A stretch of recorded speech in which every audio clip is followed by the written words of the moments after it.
penyelesaian program pendidikan guru penggerak. Nah, di sini Bu, tugas saya ingin mengobservasi rekan sejawat. Dalam hal ini saya minta tolong akan mengobservasi Ibu.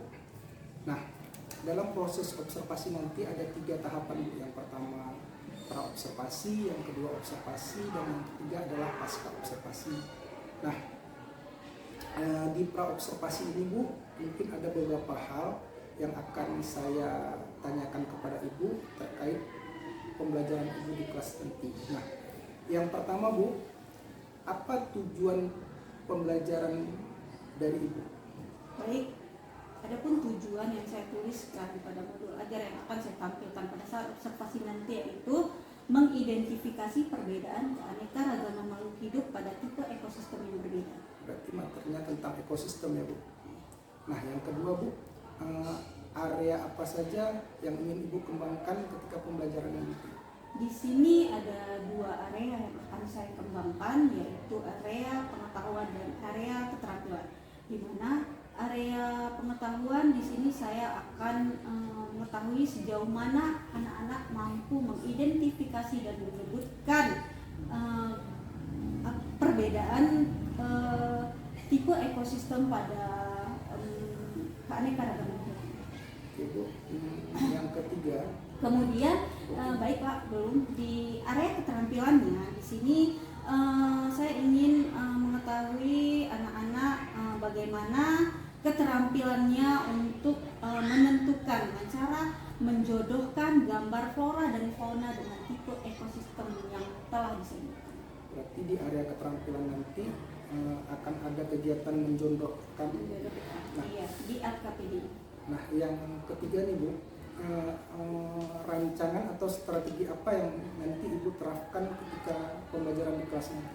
Baik, di sini modul ajar yang akan saya terapkan tipe model pembelajaran berdiferensiasi, di mana model pembelajarannya menggunakan PBL yang terintegrasi dengan pembelajaran berdiferensiasi menggunakan pendekatan saintifik TIPEC dengan metode ceramah, diskusi kelompok, dan tanya jawab.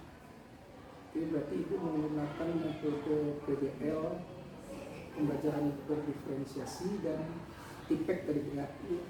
Nah, Ibu mungkin ini aja yang saya tanyakan untuk tahap pra-observasi ini. Nanti setelah ini saya akan observasi Ibu di kelas. Mungkin nanti jadwal dan harinya kita tentukan. Nah, berikutnya nanti saya akan didampingi oleh pengajar praktik untuk mewawancarai Ibu dari saya setelah pelaksanaan observasi. Baik. Ini saja hari ini Bu, saya ucapkan terima kasih. Assalamualaikum warahmatullahi wabarakatuh. Waalaikumsalam warahmatullahi wabarakatuh. Siap.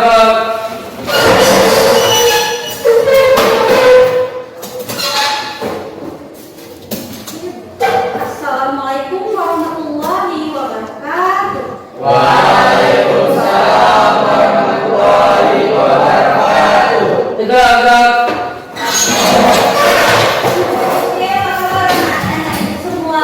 Baik, Bu. Sehat ya?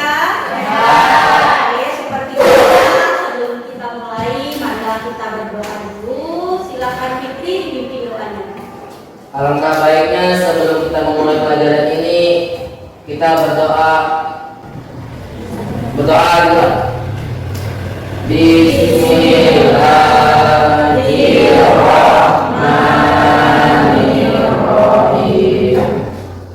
Alhamdulillahi rabbil alamin.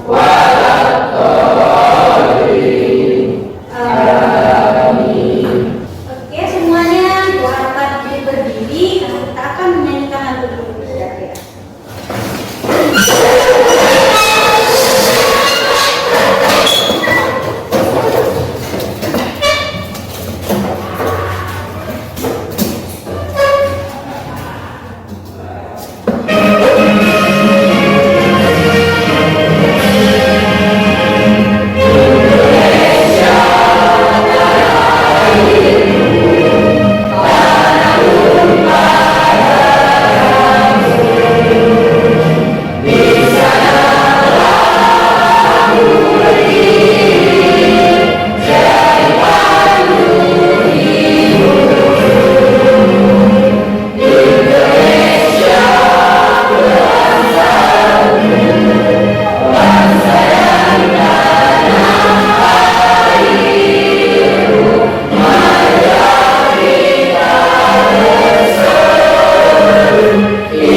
mau tanya, masih ingat materi yang lalu? Masih Bu. Oke, materi yang lalu kita bahas tentang jenis-jenis ekosistem. Hari ini kita judulnya pelajaran kita yaitu tentang tipe ekosistem. Nah, tujuan pembelajaran kita hari ini yaitu untuk mengidentifikasi perbedaan keanekaragaman makhluk hidup pada tipe ekosistem yang berbeda. Nah, silakan perhatikan gambar. Kira-kira ada apa saja ya?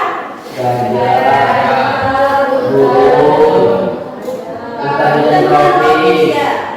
Karena kalian pasti pernah ya lihat hutan, gurun, pernah? Pernah. Kalau hutan sering lihat, kalau burung ya di TV ya atau di media sosial. Kira-kira apakah sama hewan dan tumbuhan yang ada di antara di gurun dan di hutan dan beda. Bisa begitu kan? Ada di gurun misalnya ada apa? Di gurun ada unta Bu. Ya. Tumbuhannya? Buahnya ada kaktus. Oke, baiklah.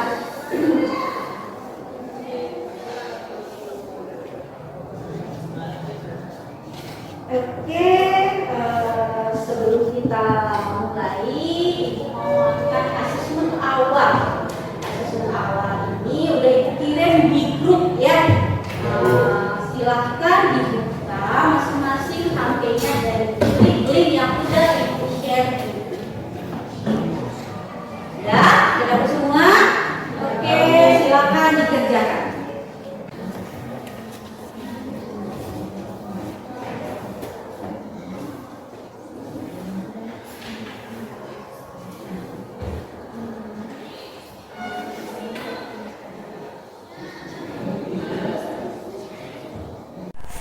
Boleh tidak?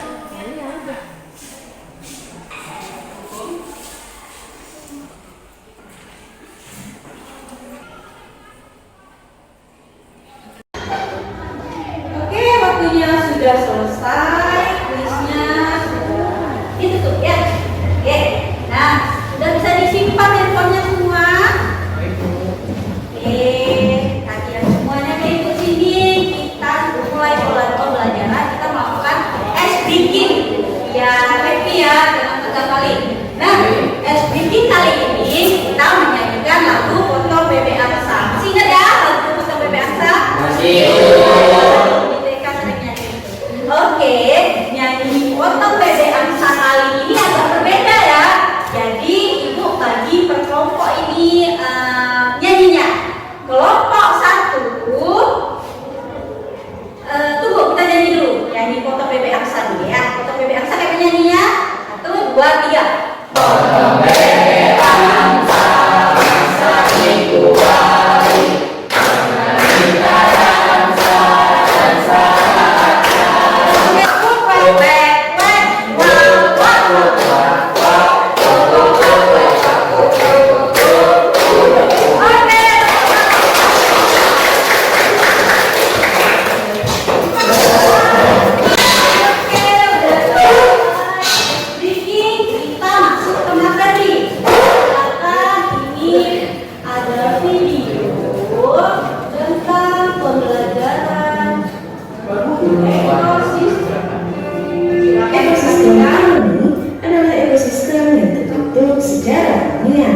Sedangkan ekosistem buatan adalah ekosistem yang sengaja diciptakan manusia untuk memenuhi kebutuhan kehidupan pangan.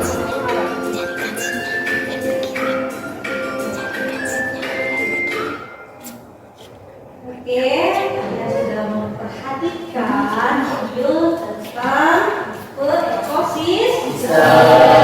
Mungkin akan dijelaskan lagi. Jadi ada beberapa tipe ekosistem ya. Yang pertama ekosistem hutan hujan tropis, di mana ekosistem ini memiliki curah hujan yang sangat tinggi dan vegetasi, flora dan fauna yang ada di dalamnya itu sangat tinggi. Oke, selanjutnya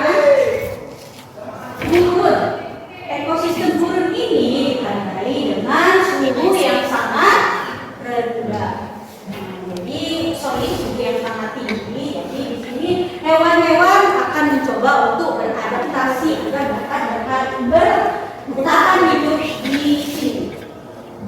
Terus yang terakhir sungai. Ekosistem perairan sungai merupakan ekosistem yang salinitasnya rendah. Jadi di sini flora dan fauna yang ditemukan, tawa banyak kayak limau tempat kita, floranya ya lumut-lumut yang ada di sungai. Oke, itu saja penjelasan dari Ibu. Ada yang mau bertanya? Saya Bu. Iya, silakan. Apa ciri utama dari ekosistem hujan tropis dan kenapa hutan hujan tropis sangat penting untuk kesehatan kita? Oke, hutan hujan tropis ini nggak jauh-jauh dari kita ya. Hutan hujan tropis ini yaitu hutan Mauser contohnya. Nah, hutan Mauser merupakan hutan hujan tropis ini hutan yang memiliki curah hujan yang sangat tinggi. Mungkin bisa kita rasakan di sini ketika hujan ya. Ya, jadi selain itu vegetasi ataupun tumbuhan flora dan fauna sangat beraneka ragam di sini. Rotan dan sebagainya. Kenapa dia sangat penting untuk kesehatan? Yang pertama, hutan di sini banyak ya, banyak pohon-pohon yang merupakan penyuplai, penyedia oksigen. Oksigen kan sangat dibutuhkan untuk kesehatan kita. Selain itu, di hutan itu banyak sumber makanan, terus sumber obat-obatan dan juga menjaga keseimbangan ekosistem yang ada. Oke, bagaimana? Oke, ada lagi? Ada. Oke, kalau nggak ada, kita akan bentuk kelompok ya. Jadi, oke, berdasarkan hasil asesmen awal tadi, maka Ibu akan kembali kalian lagi menjadi kelompok yang berbeda. Jadi kelompok yang kemarin berubah lagi. Ibu sudah memberikan nama-nama kelompoknya. Kelompok satu kelompok duyung, kelompok dua harimau, kelompok tiga gajah, kelompok empat kucing. Silakan pindah yang namanya Ibu sebut. Fikri pindah ke kelompok harimau. Oke. Arimi pindah ke kelompok kucing. Emil pindah ke kelompok duyung. Suci pindah ke kelompok gajah.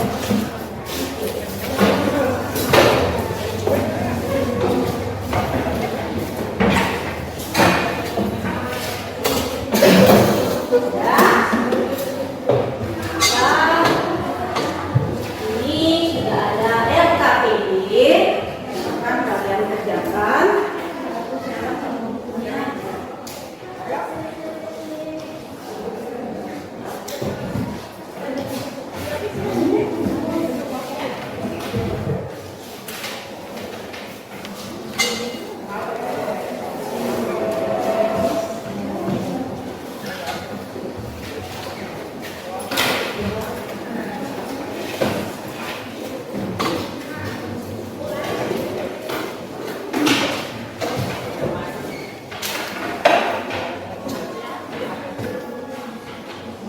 Nah, silakan diperhatikan LKPD-nya masing-masing. Di situ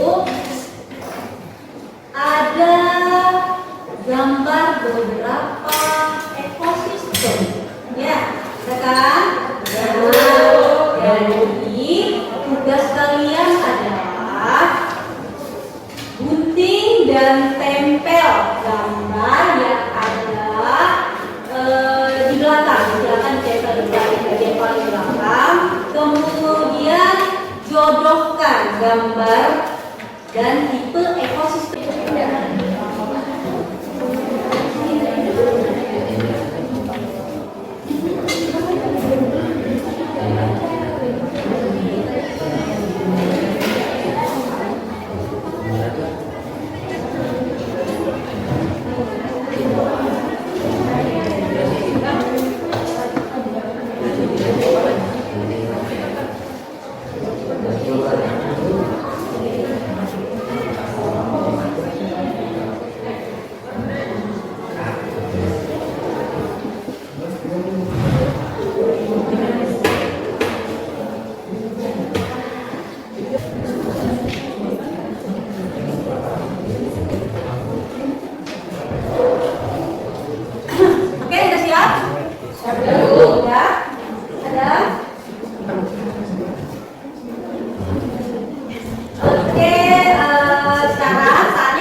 Oke, silakan dari kelompok kucing ya. Mau maju duluan. Kita coba.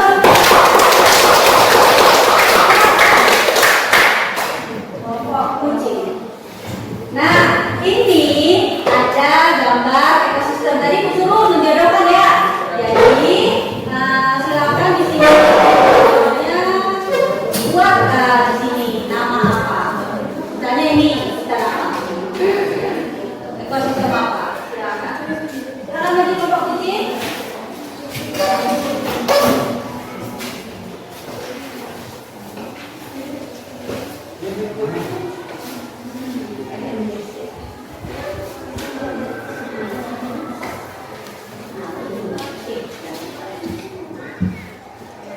Assalamualaikum warahmatullahi wabarakatuh. Waalaikumsalam warahmatullahi wabarakatuh. Baik, sebelumnya kami dari kelompok kucing kami akan menjelaskan tentang tipe-tipe ekosistem. Nah, di sini nama saya adalah Noval, saya sebagai moderator dan ada teman saya yang bernama Muhammad Farhanbio dan di sebelahnya ada Kamelia Arimi dan Karina Lestari. Nah, di sini kami akan menjelaskan tentang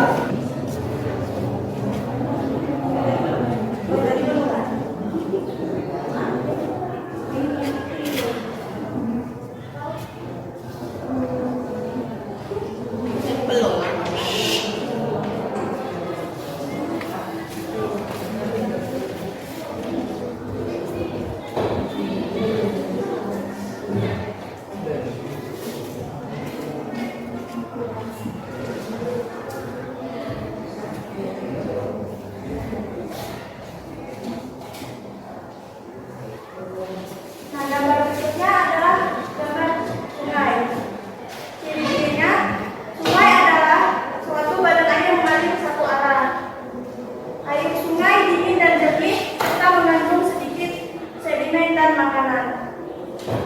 Secara umum, sungai bisa dibagi jadi 3 bagian. Bagian atas atau biasa disebut hulu, tengah, dan bawah atau biasa disebut hilir. Tiap bagian memiliki ciri khas bentuk dan aktivitasnya sendiri. Contoh flora yang ada di sungai adalah rumput sungai dan faunanya adalah ikan bau atau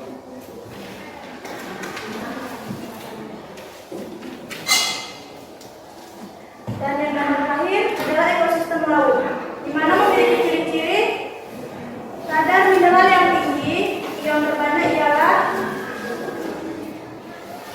kalsium 55%, namun kadar garam di laut bervariasi. Ada yang tinggi seperti di daerah tropika dan ada yang rendah di laut beriklim dingin. Ekosistem air laut tidak dipengaruhi oleh iklim dan cuaca. Ekosistem laut dibagi menjadi beberapa zona, yaitu zona terpidal, zona dendritik, zona pelagic, zona aquatik, zona bentik, dan zona aquatik. Contoh flora yang ada di ekosistem laut adalah seperti terumbu karang, rumput laut, dan faunanya seperti ikan hiu dan sebagainya. Baiklah, sebelum kami mengakhiri presentasi ini, apakah teman-teman ada yang ingin bertanya? Iya, silakan. Assalamualaikum warahmatullahi wabarakatuh. Waalaikumsalam warahmatullahi wabarakatuh. Saya dari kelompok biru ingin menjelaskan ancaman yang dihadapi ekosistem laut berlubang. Sekian, terima kasih. Terima kasih pertanyaan kami. Dulu apakah kalian akan ada yang ingin bertanya? Oke, ada lagi yang mau bertanya? Silakan berdiri.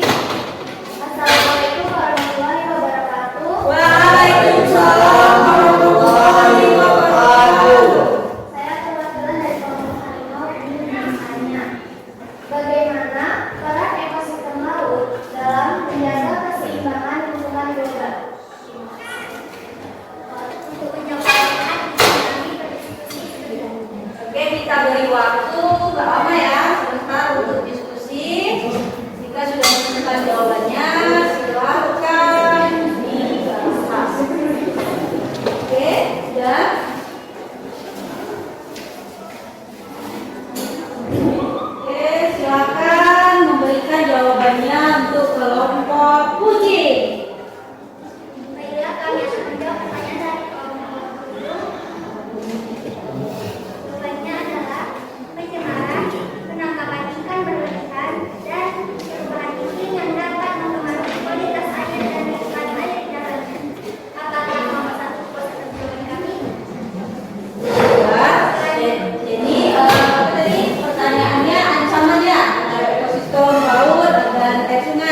Jadi misalnya ancamannya itu dapat berupa pencemaran yang dilakukan oleh masyarakat ya, yang buang sampah sembarangan ke sungai, ke laut, terus ada apa lagi tadi?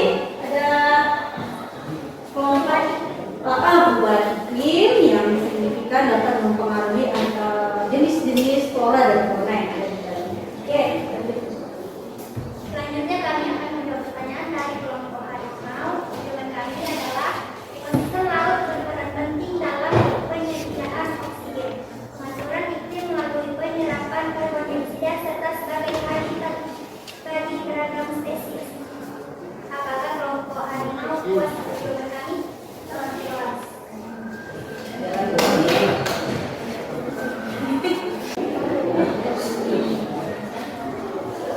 Baiklah, sekian penonton dari kami. Jika ada salah kami mohon maaf dan jika kata kami yang salah. Kami akhiri. Wassalamualaikum warahmatullahi wabarakatuh. Waalaikumsalam warahmatullahi wabarakatuh. Ayo kita buat tepuk wow. Beri dia W, beri dia O, beri dia W, beri dia wow. Ya, silakan siapa lagi kelompok yang mau maju? Oke, silakan kelompok harimau. Kasih tepuk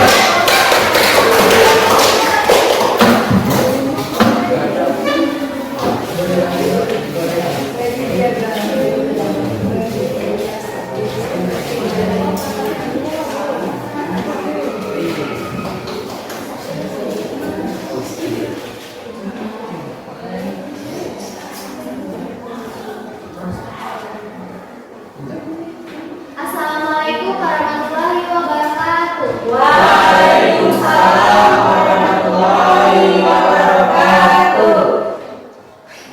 Pada kesempatan kali ini kami akan mempresentasikan hasil diskusi kami. Saya Siti Khadijah selaku moderator dan rekan saya Saya Muhammad Fikri. Saya Tarek Pranapa. dan saya Kinanti Permatasari. Baiklah, langsung saja ke penjelasannya. Di sini kami akan menjelaskan tentang ekosistem gurun. Sistem perairan terbagi menjadi air tawar dan ekosistem laut. Contoh ekosistem air tawar adalah sungai, danau, dan rawa-rawa. Sementara ekosistem laut meliputi laut yang dangkal, terumbu karang, hingga laut dalam. Ekosistem ini memiliki spesies yang beradaptasi dengan kadar garam dan kondisi air tertentu. Sekian kesimpulan dari saya. Sekian presentasi dari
namanya ada tundra, ada taiga, ada hujan tropis, ada gurun dan sebagainya.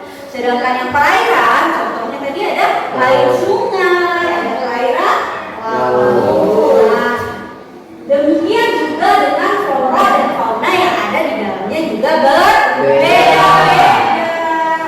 Oke. Nah, sekarang Ibu mau nanya, siapa yang bisa merefleksikan pembelajaran kita hari ini? Siapa yang bisa merefleksikan pembelajaran kita hari ini? Bu. Oke, silakan Karel berdiri. Assalamualaikum warahmatullahi wabarakatuh. Waalaikumsalam warahmatullahi wabarakatuh. Saya akan menyampaikan refleksi tentang pembelajaran kita hari ini. Oke, silakan. Saya senang dengan pembelajaran hari ini. Saya jadi tahu tentang perbedaan keanekaragaman makhluk hidup pada tipe ekosistem yang berbeda. Saya jadi tahu flora dan fauna di dalamnya apa-apa saja. Sekian refleksi dari saya. Saya akhiri. Assalamualaikum warahmatullahi wabarakatuh. Waalaikumsalam warahmatullahi wabarakatuh.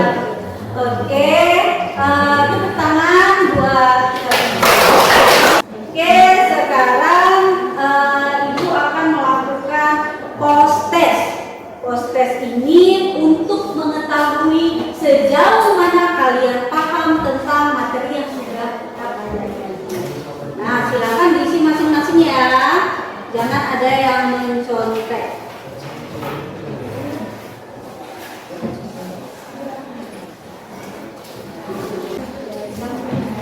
Oke, silakan diisi.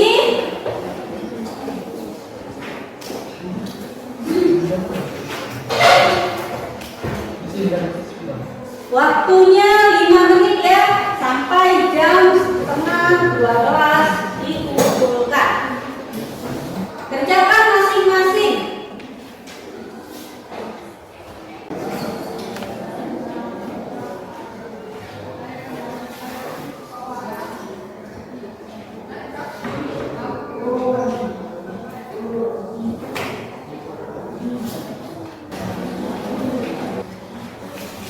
Sudah selesai? Oke, silakan dikumpulkan.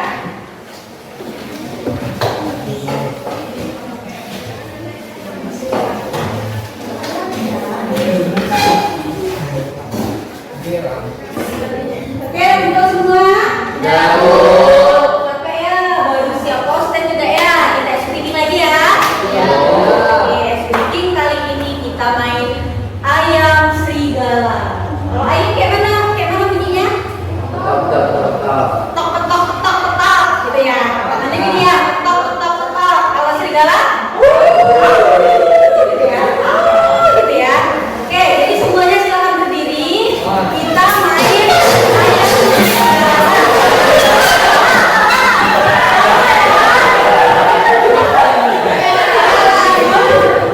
Oke, jawab pertanyaan Ibu. Nah, sebutkan, jawabnya pakai O semua. Sebutkan contoh flora yang ada di gurun.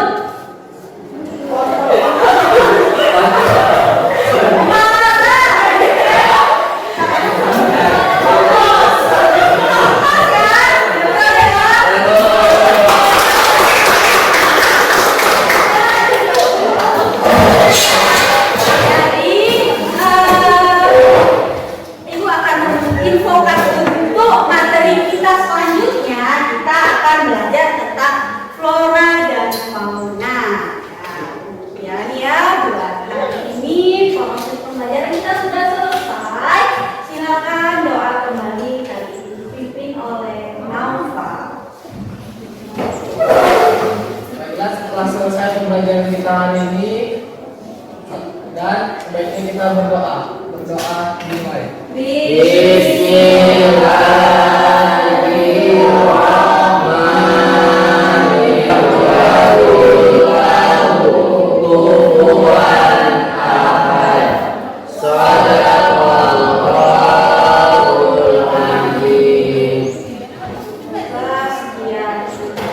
pembelajaran hari ini. Terima kasih partisipasinya. Sampai jumpa di minggu depan. Sekian. Assalamualaikum warahmatullahi wabarakatuh. Assalamualaikum warahmatullahi wabarakatuh. Waalaikumsalam warahmatullahi wabarakatuh. Ibu, setelah saya melakukan observasi Ibu di kelas tadi, mungkin ada beberapa hal nih yang mau saya tanyakan atau saya wawancara lah Ibu. Yang pertama ini Bu, apa kesan Ibu atau perasaan Ibu ketika saya observasi Ibu di kelas? Baik, terima kasih Pak Fitra. Alhamdulillah saya merasa sangat senang diobservasi oleh rekan sejawat. Hal ini pastinya nanti untuk ke depan saya akan mendapatkan umpan balik sehingga menjadi perbaikan buat saya untuk ke depan. Nah, yang kedua nih Bu, apakah pembelajaran di kelas tadi menurut Ibu sudah sesuai dengan perencanaan pembelajaran yang Ibu rencanakan? Alhamdulillah sejauh yang saya lihat proses pembelajaran sudah sesuai dengan apa yang sudah saya rencanakan. Namun pastinya ada beberapa hambatan atau hal yang tidak sesuai, seperti misalnya anak-anak terlihat kurang aktif ataupun merasa kurang percaya diri untuk tampil karena mungkin berharap dari temannya yang lebih mampu. Ketika saya mewawancara Ibu di observasi beberapa waktu yang lalu, kan ada nih aspek yang ingin Ibu kembangkan. Nah, kira-kira apakah aspek yang Ibu kembangkan atau yang Ibu ingin tingkatkan sudah sesuai belum dengan yang Ibu harapkan? Jadi sebelumnya saya ada menjelaskan dua aspek yang ingin saya kembangkan, seperti aspek pengetahuan dan aspek keterampilan. Sejauh yang saya lihat selama proses pembelajaran berlangsung sudah sesuai dengan apa yang saya rencanakan. Pertanyaan berikutnya Bu, ketika observasi kemarin kan Ibu sudah menjelaskan model, strategi, pendekatan. Nah, apakah strategi, model pembelajaran, pendekatan yang Ibu rencanakan ini sudah berjalan maksimal belum? Alhamdulillah sudah berjalan dengan baik. Namun seperti yang saya katakan tadi di awal, mungkin ada beberapa hambatan ya, seperti ada beberapa anak terlihat kurang aktif. Menurut Ibu nih, kira-kira hal apa yang Ibu anggap belum maksimal kepada pembelajaran Ibu yang barusan saya amati di kelas tadi? Menurut saya yang kurang maksimal di peran peserta didik seluruhnya. Jadi ada yang terlihat tadi kurang aktif. Jadi tidak semua peserta didik itu berani tampil, berbicara dan aktif selama proses pembelajaran. Nah, menurut Ibu, hal apa yang akan Ibu lakukan selanjutnya untuk meningkatkan kualitas pembelajaran yang Ibu lakukan di kelas? Baik Pak Fitra, sejauh yang saya lihat selama proses pembelajaran berlangsung tersebut, hambatan saya tadi kan saya katakan di kurang aktifnya peserta di dalam proses pembelajaran. Hal ini mungkin disebabkan perasaan mereka yang kurang percaya diri atau merasa tidak nyaman di dalam proses pembelajaran. Maka untuk ke depan saya akan mencoba menerapkan proses pembelajaran berdiferensiasi dengan mengintegrasikan PSI atau pembelajaran sosial emosional, sehingga dapat memotivasi mereka ke depannya, jadi biar berani dan tampil berbicara di depan. Nah, pertanyaan terakhir Bu, menurut Ibu tantangan terbesar apa yang Ibu rasakan ketika melaksanakan pembelajaran di kelas sehingga pembelajaran itu terasa kurang maksimal? Tantangan apa yang Ibu rasakan terbesar? Tantangan terbesarnya ya menghadapi peserta didik yang agak malas atau kurang mau berperan. Nah, solusi dari Ibu, menurut Ibu terhadap permasalahan itu apa? Solusi saya ya seperti yang saya bilang tadi Pak Fitra, untuk kedepannya saya mencoba mengintegrasikan proses pembelajaran saya dengan pembelajaran sosial emosional, bagaimana melakukan pendekatan dan mengenali karakter peserta didik sehingga dapat memotivasi mereka untuk dapat tampil berani berbicara di depan. Ibu, mungkin ini saja dari saya, mungkin Bu, dan saya memintakan ke umpan balik dari Bapak Muhammad Akbar selaku pengajar praktik. Pada Bapak Muhammad Akbar kami persilakan. Terima kasih Pak Fitra. Apa kabar Bu? Jadi sudah saya dengarkan percakapan coaching yang barusan terjadi di antara Pak Fitra dengan Ibu sebagai guru yang diobservasi. Sebelum saya memberikan umpan balik terkait dari pembicaraan tadi, saya ingin menjelaskan beberapa hal tentang percakapan coaching, bahwa percakapan coaching ini harus mengacu pada alur Tirta. Saya jelaskan sedikit bahwa alur Tirta itu alur yang menjelaskan tujuan umum dari pembicaraan, identifikasi dari pembicaraan, kemudian rencana aksi yang ingin dilakukan, tanggung jawab, kemudian atur eksekusi. Nah, dalam prinsipnya coaching ini adalah sebuah seni dalam bertanya, kemudian seni untuk mendengarkan, lalu seni untuk membangun kemitraan, kemudian seni untuk membangun proses kreatif, memaksimalkan potensi dan fokus pada masa depan. Kemudian dalam pembicaraan coaching kita harus mengacu pada paradigma berpikir coaching. Yang pertama itu coach harus fokus kepada coaching, kemudian harus bersikap terbuka dan punya rasa ingin tahu yang besar, lalu memiliki kesadaran diri yang kuat dan mampu melihat peluang-peluang baru di masa yang akan datang. Nah, dari percakapan tadi saya sudah menangkap percakapan yang sesuai dengan alur Tirta. Tujuan pembicaraan itu fokus pada kegiatan observasi yang sudah dilakukan, mulai dari pra-observasi sampai kegiatan observasi dan sampai pada hari ini kita masuk ke tahap pasca observasi. Lalu sudah muncul identifikasi masalah dari pembicaraan yang sudah dilakukan. Artinya Pak Fitra tadi sudah memunculkan pertanyaan-pertanyaan yang saya katakan berbobot untuk memancing Ibu mengeluarkan segala perasaan apa yang dirasakan di dalam kelas, kemudian bagaimana proses kesesuaian PBM dengan sintaks yang sudah disusun pada modul ajar, lalu aspek pengembangan apa saja yang mau dikembangkan dalam proses pembelajaran, dan bagaimana kesesuaian model, strategi, dan lain-lainnya. Artinya tadi ketika Pak Fitra memberikan pertanyaan-pertanyaan itu, Ibu sudah menjelaskan bahwa PBM-nya sudah sesuai dengan sintaks. Hanya saja dalam aspek pengembangan itu ditemui beberapa masalah seperti penggunaan model dan strategi mungkin yang belum beragam. Lalu masalah yang tadi muncul adalah peserta didik yang masih kurang aktif dalam berpartisipasi untuk melakukan kegiatan pembelajaran. Kemudian tadi Pak Fitra juga bertanya kembali tentang rencana apa yang ingin dilakukan setelah Ibu mampu mengidentifikasi masalah yang terjadi di dalam kelas. Artinya Pak Fitra sudah mengajukan pertanyaan yang membuat Ibu bisa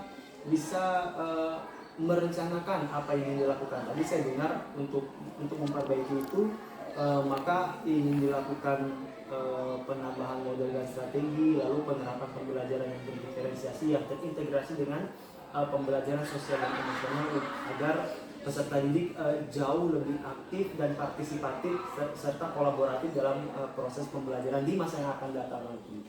Lalu sudah dijelaskan bagaimana jenis pengerjaannya dan bagaimana eksekusi yang akan diatur nanti ketika ingin melakukan itu di pembelajaran yang akan datang. Artinya dari pembicaraan yang sudah dilakukan, saya menangkap bahwa pembicaraan tadi adalah pembicaraan coaching yang saya dapat katakan pembicaraan coaching yang sangat baik. Pak Fitra bisa memunculkan pertanyaan sehingga Ibu bisa memunculkan ide-ide sendiri tanpa disebut oleh Pak Fitra. Saya berpesan kepada Pak Fitra terus belajar, terus humble untuk meningkatkan dan mengupgrade diri agar tetap menjadi coach yang baik, tetap presence, tetap hadir penuh dalam kegiatan pembicaraan agar mampu memunculkan pertanyaan-pertanyaan yang memancing coach kita mengeluarkan ide-ide segar dari dirinya. Dan untuk ibu, saya pesan agar tetap semangat dalam melakukan pembelajaran, bahwa kegiatan pembelajaran di kelas itu juga seni dan ibadah. Seni untuk membentuk watak anak-anak kita menjadi anak-anak yang jauh lebih baik dari apa yang kita inginkan. Kemudian ibadah sepanjang masa kita untuk kepentingan mereka dan kepentingan kita juga. Itu aja mungkin yang bisa saya sampaikan. Saya berharap pembicaraan hari ini dapat memberikan manfaat bagi kita. Segala kebaikan harus kita ambil. Adapun beberapa hal yang kurang, kita pulangkan lagi kepada diri kita sendiri untuk dilakukan perbaikan. Mohon maaf kalau ada kekurangan. Kelebihan yang milik Allah. Bila taufiq wal hidayah. Assalamualaikum warahmatullahi wabarakatuh. Terima kasih kami ucapkan kepada Bapak Mak Akbar selaku pengajar praktik, dan saya ucapkan kepada Bu Sudawati selaku rekan sejawat yang saya observasi. Mungkin percakapan pasca observasi yang saya lakukan kepada Ibu, baik dari pra maupun observasi dan pasca ini, banyak kekurangan saya, Bu. Namanya juga saya mau menyelesaikan pendidikan guru penggerak angkatan 11. Ini adalah proses yang harus saya lalui. Dan saya akhiri, Assalamualaikum warahmatullahi wabarakatuh.